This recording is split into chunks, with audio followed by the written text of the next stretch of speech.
வணக்கம், good morning, welcome back to Rainman studio. இது உங்கள் வெங்கடேஷ் எம்எஸ் ரெயின்மேன். இனிய காலை வணக்கம்.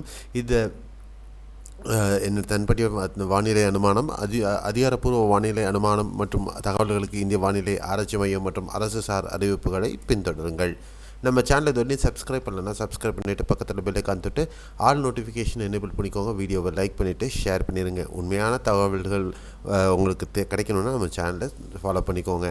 மறக்காமல் சப்ஸ்கிரைப் பண்ணிட்டு வீடியோ பார்ப்பீங்கிற நம்பிக்கையோட இன்றைய வானிலை அனுமானம் 8 டிசம்பர் 2025 நம்ம பார்க்கலாம். ஸோ ஒரு ப்ரீஃப் ஸ்பெல், ஒரு கண்டினியூஸான ஒரு மழை நிகழ்வுகளுக்கு பின்பாக ஒரு வறண்ட வானிலை, அதாவது ஒரு கான்டினென்டல் ட்ரைவ் வின்ஸ் அப்படின்னு சொல்லலாம். கான்டினென்டல் ட்ரைவ் வின்ஸ் அப்படிங்கிறது என்னென்னா, மத்திய இந்தியாவில் நிலவக்கூடிய அந்த வறண்ட காற்றானது இந்த நார்த் ஈஸ்ட் மான்சூனோட ஒரு ஃபேடிங் டைம் சொல்லுவோம். அதாவது அந்த வடகிழக்கு பருவமழை விடைபெறுவதற்கு முன்பாக அந்த வறண்ட காற்றினுடைய தாக்கம் மீண்டும் மீண்டும் வர ஆரம்பிக்கும். அதனுடைய அம்சங்கள் இப்போ தெரிய ஆரம்பிக்குது. ஸோ இதில் வறண்ட காற்றினுடைய தாக்கம் காரணமாக கடந்த 2 நாட்களாக நீங்கள் சென்னையில் மழையை பார்த்துருக்க மாட்டீங்க. வட தமிழகத்தில் பெரும்பாலான பகுதிகளில் பனிப்பொழிவின் அதிகம் தாக்கம் இருந்திருக்கும். வெப்பநிலையில் சற்று இறக்கம் காணப்பட்டிருக்கும். அந்த நிலைமை இப்போ தமிழகத்தில் பெரும்பாலான பகுதிகளை நோக்கி நகர்ந்திருக்கிறது. நேற்று தென் தமிழகத்தில் பார்த்த ஒரு சில மழை இன்று குறைவதற்கு வாய்ப்புகள் இருக்கும். அதே நேரத்தில் இந்த இலங்கைக்கு தென்கிழக்காக இருக்கக்கூடிய இந்த பர்டிகுலர் வீக்கான ஒரு தாழி அமைப்பு, வீக் ட்ராஃப் அப்படின்னு சொல்லக்கூடியது, அது மேலும் தென்மேற்கு திசையில் இலங்கைக்கு கீழே பயணிக்க போகுது. இதனால் பார்த்திங்கன்னா ஒரு 24லேருந்து 36 மணி நேரத்திற்கு, மேக்சிமம் ஒரு 48 மணி நேரம் சொல்லலாம், மழையினுடைய தாக்கம் பெரும்பாலான தமிழகத்தில் இருப்பதற்கு வாய்ப்புகள் இருக்காது. பெரும்பாலான பகுதிகளில் வறண்ட வானிலை நிலவுவதற்கு வாய்ப்புகள் இருக்கும்.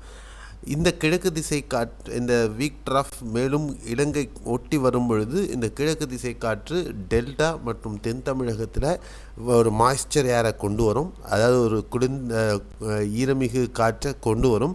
அப்போ அந்த வறண்ட காற்று முழுவதுமாக விலகி இந்த டெல்டா மற்றும் தென் தமிழக பகுதிகளில் மழையை கொடுப்பதற்கு வாய்ப்புகள் இருக்கும். அதே நேரத்தில் இந்த வறண்ட காற்றினுடைய தாக்கம் வட தமிழகத்தில் தொடர்ந்து நீடிப்பதற்கு வாய்ப்புகள் இருக்கும். அதிர்ஷ்டம் இருப்பின் ஒரு சில பகுதிகளில் மழை கிடைக்கிறதுக்கு இந்த வார இறுதியில் மட்டுமே வாய்ப்புகள் இருக்கும் அப்படின்னு எதிர்பார்க்கலாம். அதே நேரத்தில் நம்ம நீண்ட கால வானிலை போகிறதே கிடையாது. 5 முதல் 7 நாட்களுக்கு மேலே போகிறது கிடையாது. அந்த அமைப்பில் 16லேருந்து 18ஆம் தேதி வரக்கூடிய அடுத்த ஒரு கிழக்கு திசை காற்று மழை சார்ந்த நிகழ்வுகளும் தமிழகத்துக்கு இருக்குது. அது எப்படி முன்னேறுகிறது அப்படிங்கிறத வரக்கூடிய நாட்களில் பார்க்கலாம்.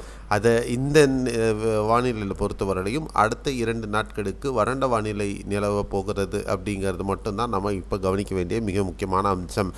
அதே நேரத்தில் இரவு நேர குறைந்தபட்ச வெப்பநிலை பொறுத்தவரையிலையும் பல பகுதிகளில் குறைவதற்கும் வாய்ப்புகள் இருக்கும். பனியின் தாக்கம், மூடுபனியின் தாக்கம் அதிகம் இருப்பதற்கு வாய்ப்புகள் இருக்கும். மலைவாச ஸ்தலங்களில் வெப்பநிலை நிறைய குறைவது, க்ளோஸ் டு நார்மல், அந்த நார்மல் டிகிரீஸில் குறையறதுக்கான வாய்ப்புகளும் அதிகம் இருக்கும் அப்படிங்கிறத நம்ம பார்க்கணும். இந்த சேட்டலைட் புகைப்படத்தை பார்த்திங்கன்னா கிளியராக தெரியும். இந்த அடர்ந்த மழை மேகங்கள் இந்த ட்ராஃப், இந்த தாழி அமைப்பை இங்கே மத்திய வங்க கடல் பகுதிகளில் மட்டுமே இருக்குது. தமிழகத்தில் பெரும்பாலான கடலோர மாவட்டங்களில் ஒரு வறண்ட வானிலை, எந்த மழைமேகங்களுமே இல்லாமல் இருக்கிறத நீங்கள் பார்க்குறீங்க. அதே நேரத்தில் தென் தமிழகத்தில் மட்டும் இந்த தென்காசி, குற்றாலம், இந்த பகுதிகள், திருநெல்வேலி, தூத்துக்குடி மாவட்டம், ராமநாதபுரம் மாவட்டத்தில் நேற்று மழை பார்த்தீங்க.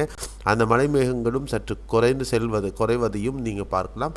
இந்த வறண்ட காற்று அந்த பகுதிகளுக்கும் இருக்குது அப்படிங்கிறது இந்த புகைப்படம் நமக்கு உணர்த்துது. கடந்த 24 மணி நேரத்தில் ராமநாதபுரம், விருதுநகர், தூத்துக்குடி, நெல்லை, தென்காசி, விருதுநகர், சிவகங்கை, இந்த மாவட்டங்களில் மழை பதிவாகியிருக்கு. அதிகபட்சமாக ராமநாதபுரத்தில் கல்லூரியில் 46.4 மில்லிமீட்டர், ராமநாதபுரத்தில் மண்டலமாக்கம் 28.8 மில்லிமீட்டர், பந்தல்குடி, விருதுநகரில் 28.4 மில்லிமீட்டர் மழை பதிவாகி இருக்கிறது. தூத்துக்குடியில் மேட்டிப்பட்டியில் 26.8 மில்லிமீட்டர் அந்த அளவுக்கு பதிவாக இருக்குது. பெரும்பாலும் ஒரு மிதமான மழை வரலும் தான் பெரும்பாலான பகுதிகளில் பதிவாகி இருக்கிறது அப்படிங்கிறது நம்ம புரிஞ்சிக்க வேண்டியதாக இருக்கிறது.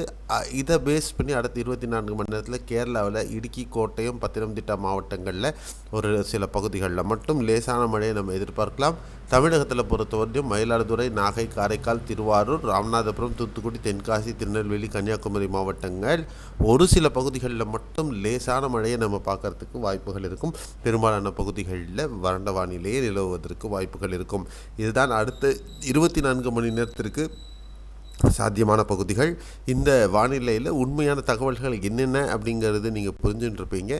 இதே மாதிரியான உண்மையான வானிலை அறிக்கை தொடர்ந்து கிடைக்கிறதுக்கு நம்ம சேனலை நீங்கள் சப்ஸ்கிரைப் பண்ணி ஃபாலோ பண்ணிக்கோங்க. மீண்டும் அடுத்த ஒரு காணொளி நாளை காலைல சந்திக்கலாம். மறக்காமல் வீடியோவை சேனலை சப்ஸ்கிரைப் பண்ணிக்கோங்க. நன்றி, வணக்கம், bye bye, see you, have a nice day.